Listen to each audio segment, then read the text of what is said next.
چھوڑتا نہیں آپ کو، بس اللہ کو کچھ لوگ مزید پسند ہی نہیں ہوتے کہ آپ کے ساتھ رہیں، کیونکہ وہ آپ کو گمراہی میں لے جا رہے ہوتے ہیں۔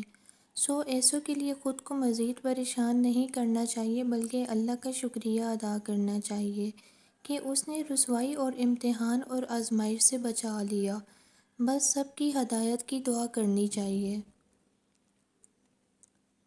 ہر حال میں ہر لمحہ خدا کا شکر ادا کرنا چاہیے، اس کی مصلحتوں پر پختگی سے ایمان رکھنا چاہیے، کیونکہ ہمارا ایمان ہمیں نفع دے گا۔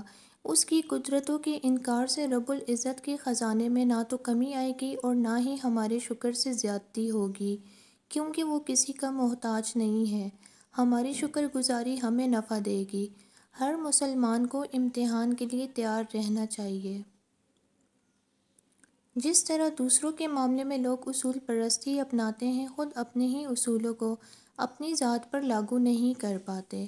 وہ دوسروں کی غلطیوں کی نشاندہی بآسانی کر دیتے ہیں، لیکن خود اپنے میں وہی غلطیاں تلاش کرنے سے قاصر رہتے ہیں۔ تبدیلی کا سفر اپنی ذات کی اصلاح سے شروع ہوتا ہے۔ رسول اللہ صلی اللہ علیہ وآلہ وسلم نے فرمایا، اپنے بارے میں خیر کے سوا کچھ نہ کہو، کیونکہ جو کچھ تم کہتے ہو فرشتے اس پر آمین کہتے ہیں۔ خدا کی ذات ادھورے قصے بھی مکمل کر دیتی ہے۔ ہم کتنے ہی ارادے باندھ لیں، اس کے کن کے محتاج ہی رہیں گے۔ کیا دن تھے جب کسی کو اسٹیشن چھوڑنے جاتے تھے تو آنکھیں نم ہو جاتی تھیں، اب تو قبرستان میں بھی کہکے گونجتے ہیں۔ اصل خسارہ تو یہ ہے کہ آسمان و زمین سے کئی گنا بڑی جنت میں ہمارے لیے کوئی جگہ نہ ہو۔ ہم اس سماج کا حصہ ہیں جہاں بہنوں کو بھائیوں سے محبت کا عملی ثبوت دینے کے لیے وراثت کے شرعی حصے سے دستبردار ہونا پڑتا ہے۔ بچے سوال کرنا بند نہیں کرتے، آپ سے سوال کرنا بند کر دیتے ہیں۔ اگر آپ کے بچوں نے آپ سے سوال کرنا بند کر دیے ہیں تو سمجھ جائیں کہ ان کو کوئی اپنی مرضی کے جواب دے چکا ہے۔ بچوں کے سوال اس بات کا ثبوت ہیں کہ ابھی بھی آپ کو ہی اپنا سربراہ مان رہے ہیں۔ ایک اچھا اور مہذب شہری ہونے کا ثبوت دیں۔ اگر اللہ نے آپ کو مال و دولت سے نوازا ہے اور آپ اپنا نیا گھر بنا رہے ہیں تو گھر میں داخل ہونے کے لیے سیڑھی اپنی حدود میں ہی بنائیں۔ اپنا گیٹ دروازہ 2-3 فٹ پیچھے کر کے لگا لیں تاکہ آپ کی سیڑھی کی وجہ سے راہ گزر پریشان نہ ہوں۔ راستے سے رکاوٹ دور کرنا باعث ثواب ہے تو یقیناً رکاوٹ ڈالنا، اور وہ بھی مستقل رکاوٹ، یہ جرم ہے اور گناہ کے زمرے میں بھی آتا ہے۔ حضرت امام غزالی رحمۃ اللہ علیہ فرماتے ہیں، جب گنہگار اللہ تعالیٰ کو پکارتا ہے تو فرشتے 3 مرتبہ اس کی آواز کو روکتے ہیں۔ جب پھر پکارتا ہے اور فرشتے اس کی آواز کے درمیان حائل ہوتے ہیں تو اللہ تعالیٰ فرماتے ہیں، میرے بندے کی آواز کو کب تک روکو گے؟ اسے یقین ہو چکا ہے کہ میرے سوا اسے اور کوئی بخشش سے نوازنے والا نہیں، لہٰذا تم گواہ ہو جاؤ، میں نے اسے مغفرت و بخشش سے نواز دیا ہے۔ ایک فقیر دریا کے کنارے بیٹھا تھا۔ کسی نے پوچھا، بابا کیا کر رہے ہو؟ فقیر نے کہا، انتظار کر رہا ہوں کہ مکمل دریا بہہ جائے تو پھر پار کروں۔ اس آدمی نے کہا، کیسی بات کرتے ہو بابا، مکمل پانی بہنے کے انتظار میں تو تم کبھی دریا پار ہی نہیں کر پاؤ گے۔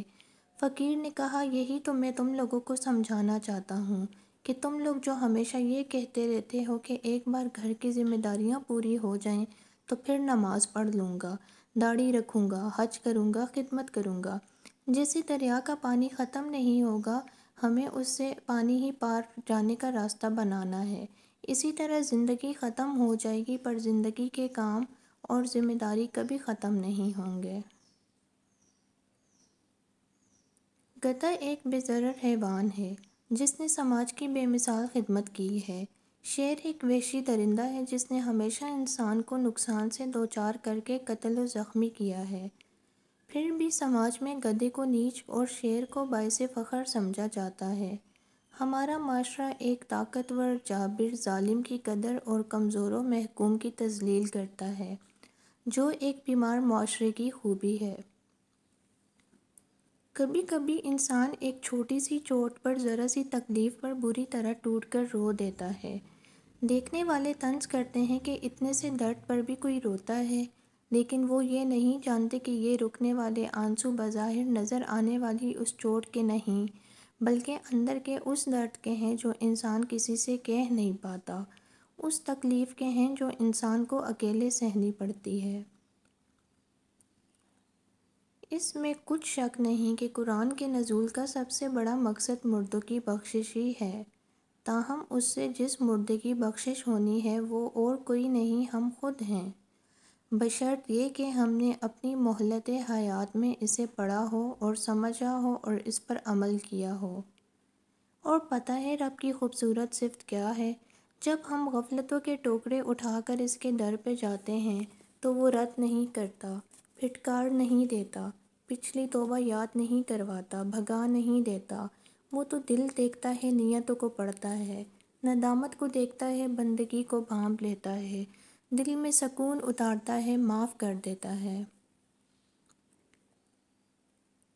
دنیا کی کہی ہوئی باتوں اور اپنوں کی کہی ہوئی بات میں فرق یہ ہوتا ہے کہ دنیا کی کہی ہوئی بات پہلے تکلیف دیتی ہے، پھر اس کی عادت ہو جاتی ہے۔ اپنوں کی کہی ہوئی بات کبھی عادت نہیں ہوتی، ہر بار سننے پر تکلیف پہلے سے زیادہ بڑھتی ہے۔ میں نے لوگوں کے بلند کہکوں میں ان کے ٹوٹتے حوصلوں کو محسوس کیا ہے، چوریوں میں پوشیدہ داستانوں کو جانا ہے۔ میں نے لوگوں کی اداس آنکھوں سے مسکراتے دیکھا ہے، تب احساس ہوا ہم سب حادثوں کا شکار ہیں، سب پر اپنی اپنی ایک قیامت ہوتی ہے جسے کوئی نہیں جانتا۔ ہم جتنا خود کو سمجھیں گے اتنا ہی اعتماد زیادہ آئے گا۔ سقراط کو کسی نے گالی دی، وہ مسکرانے لگا۔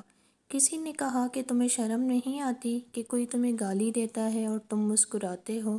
سقراط نے جواب دیا، یہ جو کہہ رہا ہے غلط ہے، میں وہ نہیں ہوں۔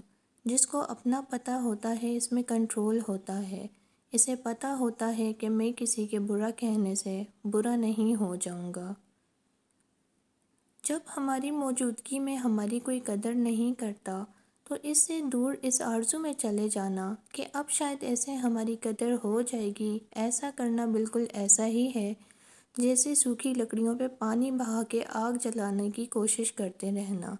جنہیں احساس نہیں ہوتا انہیں کبھی بھی نہیں ہونا، چاہے آپ 7 سمندر پار ہی کیوں نہ چلے جائیں، ان کے لیے آپ کا وجود ایسے ہی ہے، بے معنی ہے، جیسے ایک نابینا کے لیے کوسوں قزح کے رنگ۔ اگر آپ کو ہماری ویڈیو پسند آئی ہے تو ویڈیو کو لائک اینڈ شیئر ضرور کریں، چینل کو ضرور سبسکرائب کریں۔ ملتے ہیں نیکسٹ ویڈیو میں، تب تک کے لیے اللہ حافظ۔